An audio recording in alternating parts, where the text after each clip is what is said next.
Welcome everyone. This is Dr. Kynes, and this is What Matters with Dr. Kynes.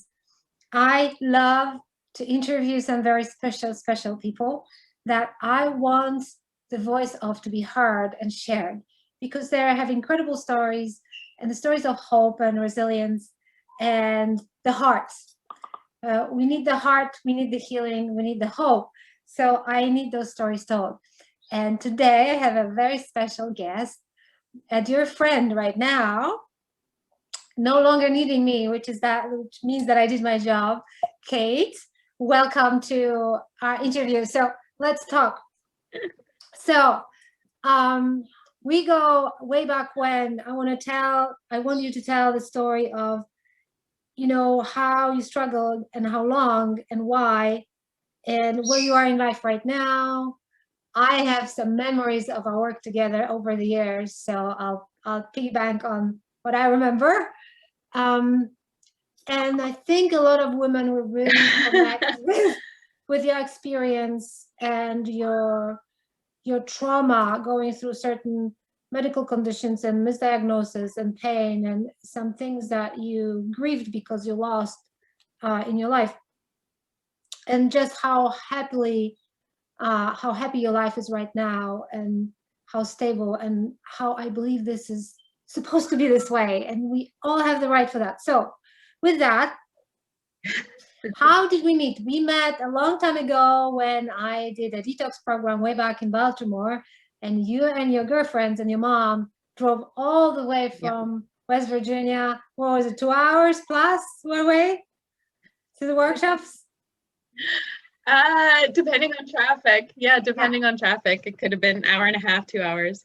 Yeah, so that's a commitment, ladies and gentlemen.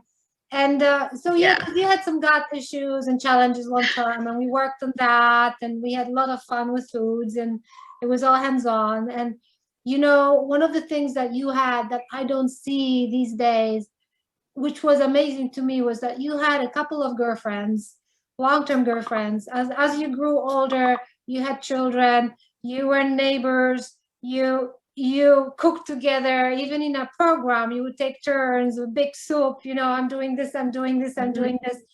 I think we lost this this tribal support in this culture in particular, because we move so much. Maybe COVID has changed that, but I remember this was an amazing support system. And so here's what happens. A few years after the detox program, I get a desperate email from Kate saying, "I'm tanking. I am so sick. I think I need some help." And so one of the best things that you did was that when you were getting sick and you were not sure what was going on, you had a functional practitioner, like functional doctor somewhere, right? Yes, I do have a functional practitioner. Yep. Exactly. And they did the testing. So, and immediately depression, weight gain, all the common symptoms of thyroid, like fatigue, were red flags. So your doctor tested you for thyroid as well, including the antibodies to Hashimoto's, which is brilliant, and EBV, which is brilliant. And so I was already working with EBV, and I had known you so many years, and then I had no idea about that history.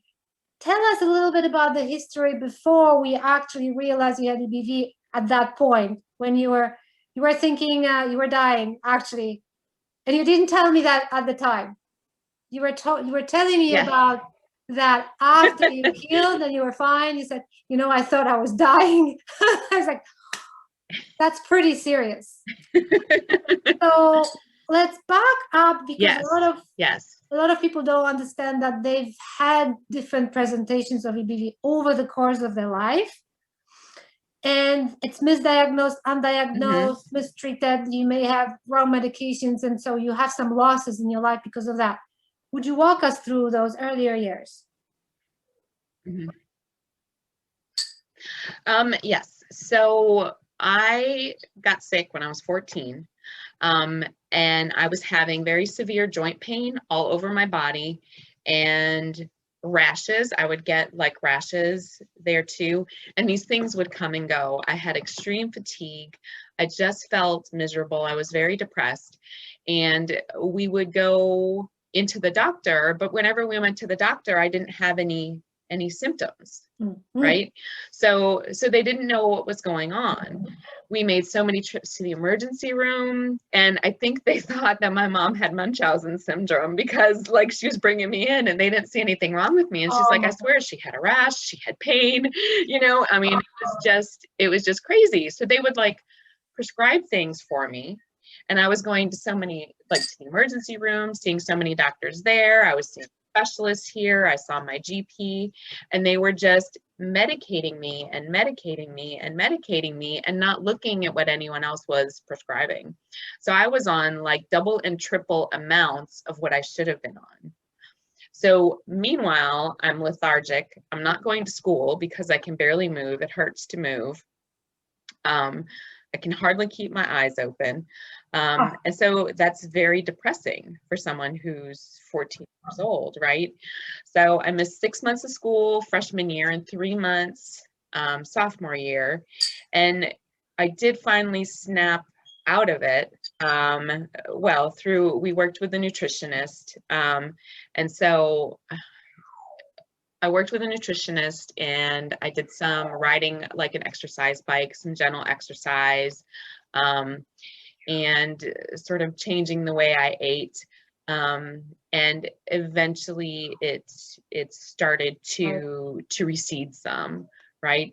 But they still didn't know what was wrong with me. They thought it was juvenile rheumatoid arthritis, but they didn't know. You know, they told me I had asthma. I don't know that I've ever really had asthma. I think I was just so fatigued and my body was just so out of shape and struggling. I remember this one time they gave me a shot of theater, and it just got my adrenaline going, and like I thought I was going to explode. Like my heart was pumping so fast. It was like they induced this very severe anxiety attack because I was already on like some other form of theater, I think. And so it was just like 3 times the amount that they should have pumped into my body. I mean, it was a mess. It was a mess. I think about how important it is when you're in high school. Yeah. I'm sorry, go ahead. Oh, I was just going to say, I have tiny rollaway veins. And so they were always sticking me with needles, trying to take more blood and figure out what was going on. And clearly they never looked for the right thing because nobody ever even brought up mono. Nobody ever even thought about it, right? At one point they had to take blood out of my jugular. And that was just absolutely terrifying for a 14-year-old girl. And they wouldn't let my mom in the room because she was not happy. I was not happy. I mean, it was very, very traumatic. Oh my God. And so I missed those formative years in school. Yeah. I mean, it was horrible. And then you're depressed and you're missing that social interaction. I felt like everybody had forgotten about me at school. You know, I think there was 1 or 2 people that maybe called me once or twice over the course of 9 months, but it was like I had disappeared. They called me the invisible student. Yeah. Yeah, it doesn't matter maybe that much in college, but when you're in high school, like if you miss 6 months, it's like you're missing your life. That connection, the group is moving forward and bonding, and you're missing. It's so important. So there's a lot of grief, and you can't really reconnect with them when you come back. So Right.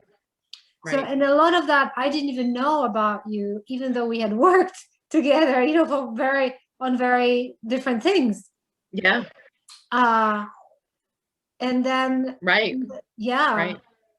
and then, you know, the thing is that if the virus attacks your thyroid, which is what happened when you were adult, when you reconnected with me, then if we hadn't gone after the virus, which we did, if we had only focused on the thyroid, we would have a losing battle too, because this is what was triggering the autoimmunity.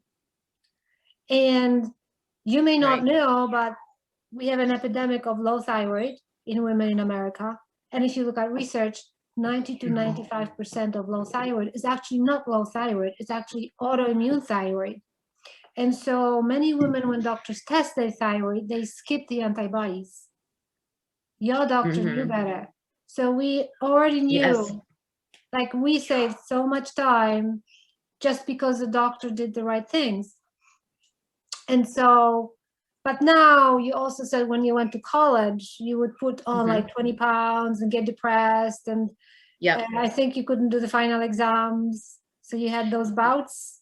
Yes, yes. It was still up and down.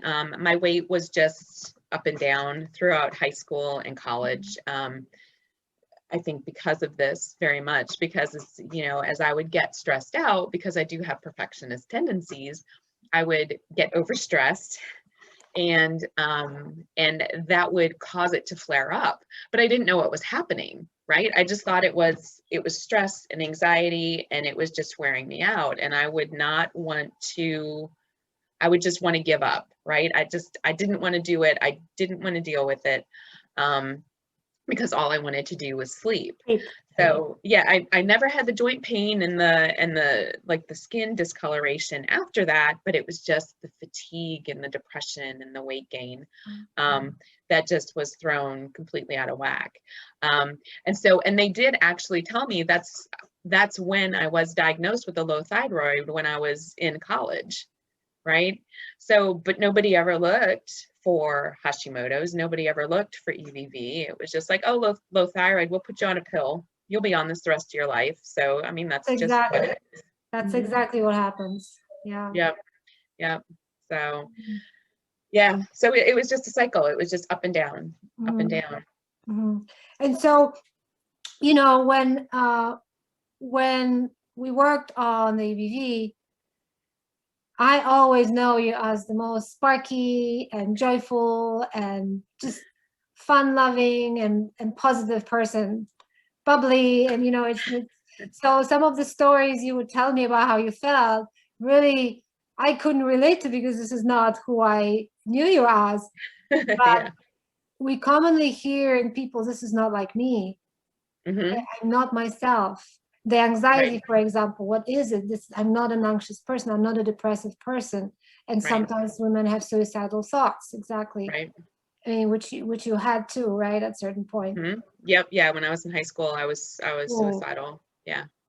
And so what was, now I want to share with our people, when you really got sick the last time, what happened at work? There was this one person, right? This Yes. one person. Yes. The work was, and you are a high achieving professional, lots of responsibilities. You've always delivered, like you said. You have the plight of a type A personality, overgiver, perfectionist. Yes. Just welcome to the community, of course, because EBV community is like, we have a joke. Let me tell you, if I haven't told you that before, it's welcome to type A perfectionism, overachiever, anonymous international club. That's right. That's Let right. go of that. Let go of that. Let go of that. Yes. So here's, you know, this high strong job position and responsibilities, and you have a team person. Or was she over you? So it was, our company was acquired by another company. And so she was doing my job at the company that bought us. And I think she was threatened by all the success that my team had. And so she was very confrontational right off the bat, right?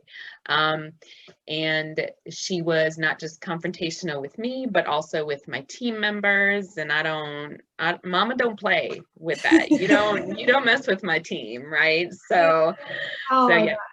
Yeah, so it was very stressful. Plus just the acquisition and just not knowing job security, and like somebody on my team had been laid off. And Yes. I mean, I mean, I think it's a common story in corporate America, but you know. That's exactly why I want to bring it on, because, you know, and I teach our students, there's stressors, and we can say, you know, shit happens, pardon my language, but we are in such stressful and pressure-driven environments at work, and we're constantly threatened by, am I going to lose my job? You know, she was threatened, and that you were so good, she could just lose her job, obviously. Right.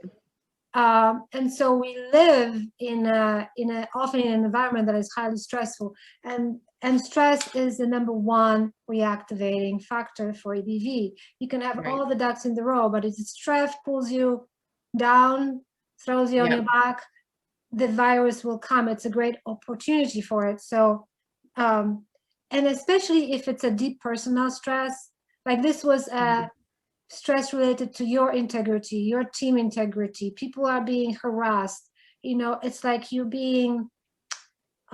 not being respected, and then you don't have support from superiors to actually give you the protection that you guys deserve.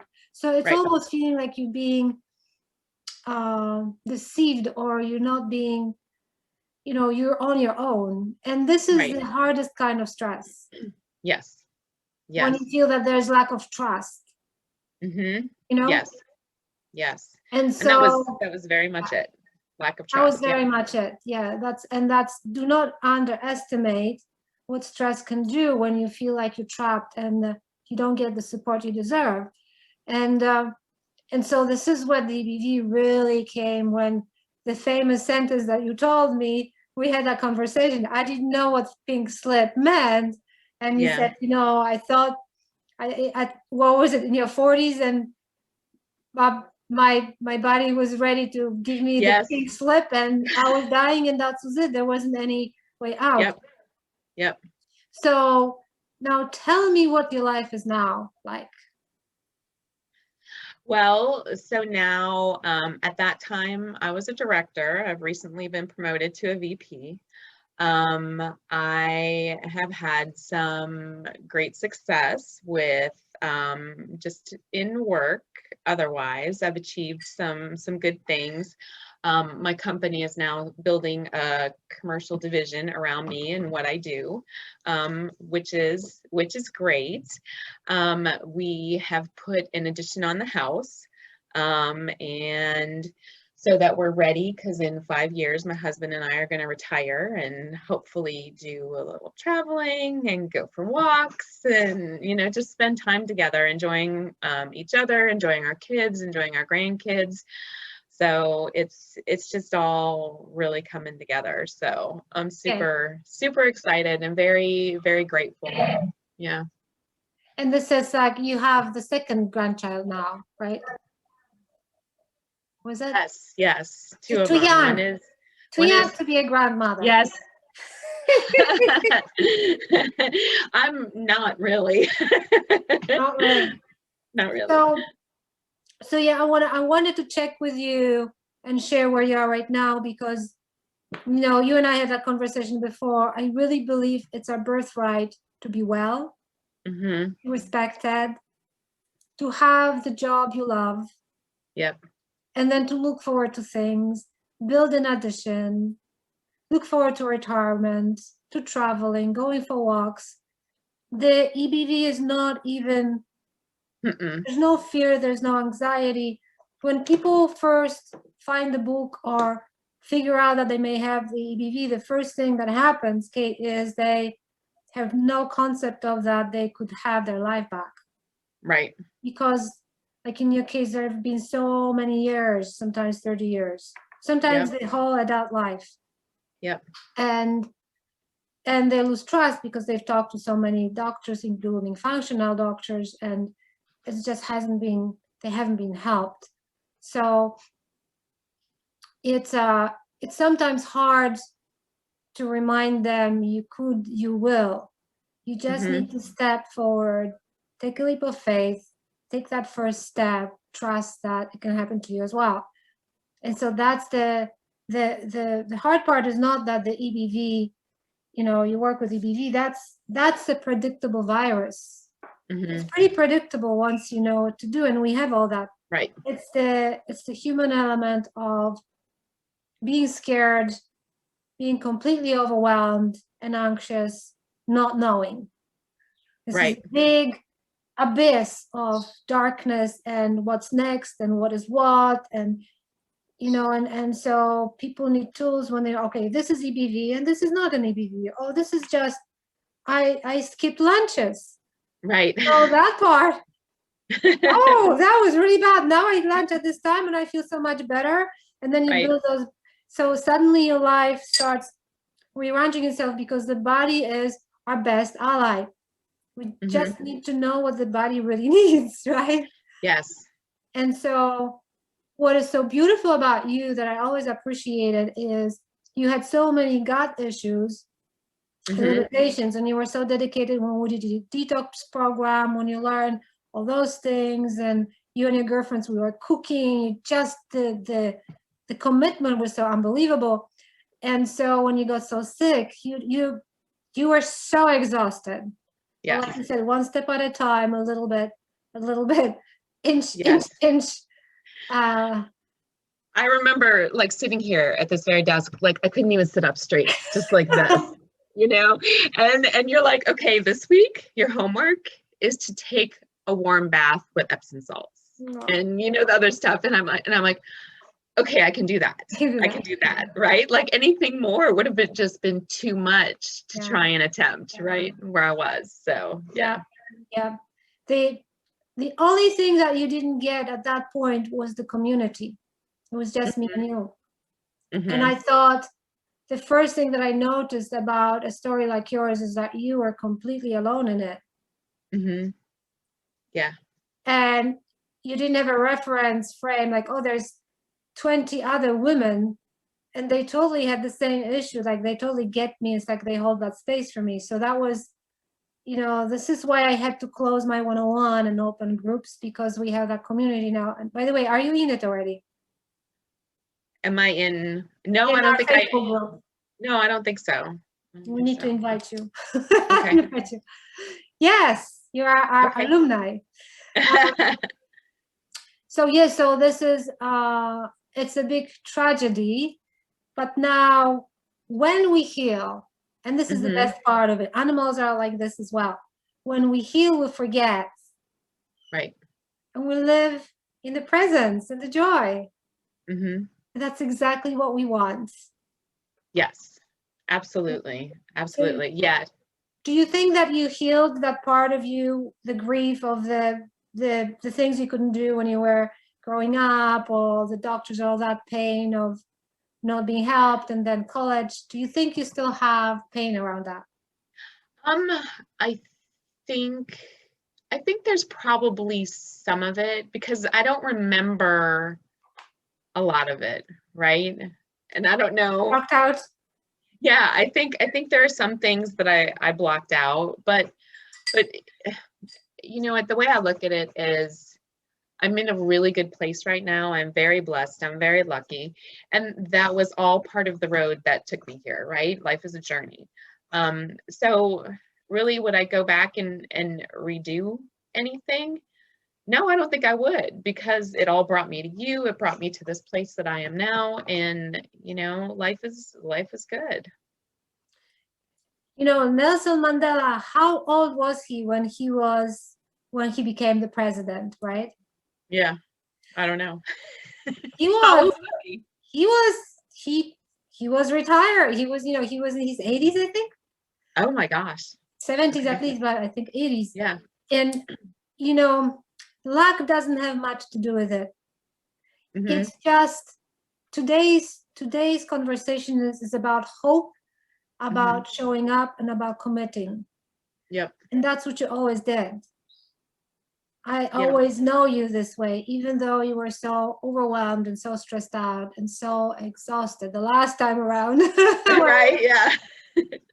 And it's and exactly, that's just this was a journey. But The thing is that you have this solid brick house.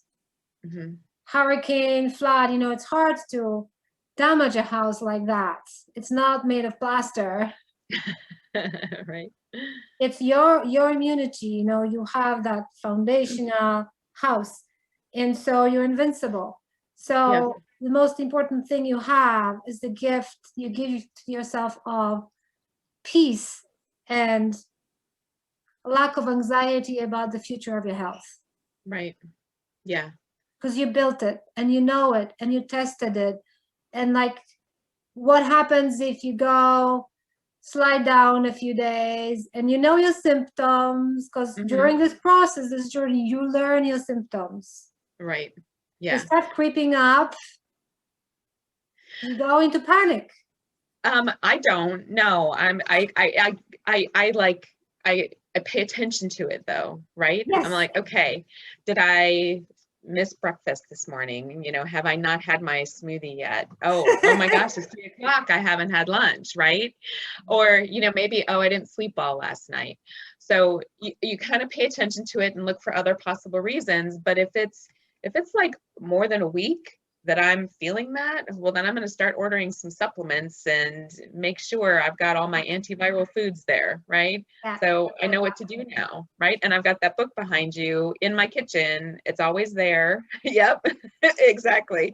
It's always there. So I've got it to refer to. I mean, I don't have to memorize it. I just go look at the book and my notes from our sessions, and I know how much to take of what, and we're good to go. You're good to go. Yeah, and you have empowerment, and you trust your body, and you know that the body's giving you the right feedback because you've learned to listen. And so there's no anxiety and fear because the body is understandable and will tell you. Right. And if it's always working for us, right? It's always working. Yes, it's always working for us, but we're listening now. And you like, oh yeah, I skipped. Like if you are overworking and not paying attention and you start skipping lunch or skipping meals or not sleeping, and any person will start sliding. But if you have a history of EBV, it's a great opportunity for the virus to come back. Right. An opportunist. Yep. Absolutely. Yeah. So, we're hosting the virus forever. Just how it is. But yes, so, your story is so inspiring, and I hope many women will hear it, and many people will think, it's possible. I will trust. I can get better. And the virus is not this terrible monster that you can't beat. Oh, that's not true at all. Right. That is not true at all. Yep. It's a virus. No, it's not the end. It's not the end. It's just the beginning, right? Yeah. Yeah. It's almost like it's a computer virus. A computer virus is predictable. It has certain mechanisms, on, off, on, off. It's right. And we're smarter. Absolutely. Absolutely. Especially with our toolkit. We know what we got. Our toolkit. Yes. And the last thing that I want to wrap in your nose is the joy factor.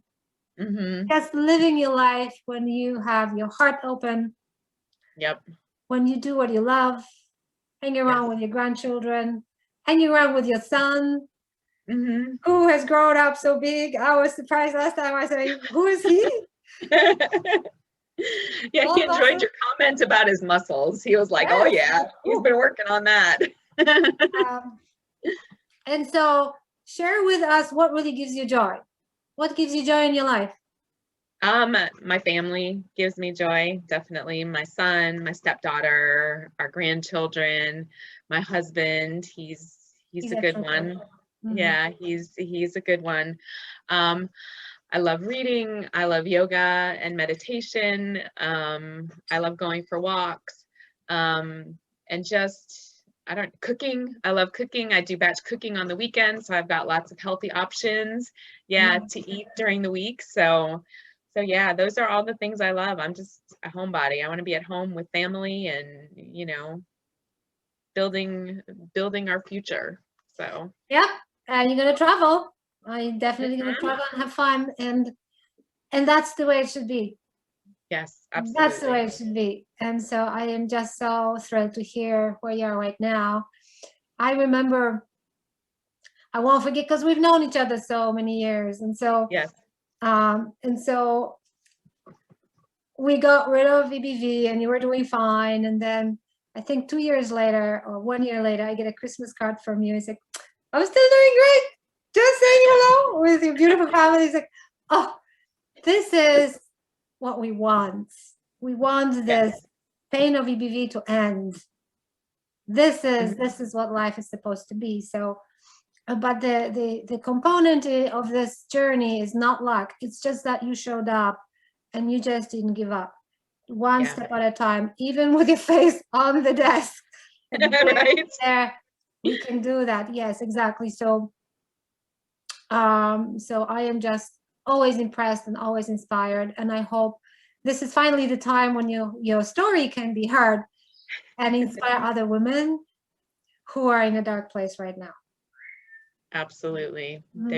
There is light at the end of the tunnel, and it Mhm. is not an oncoming train. It's just hope.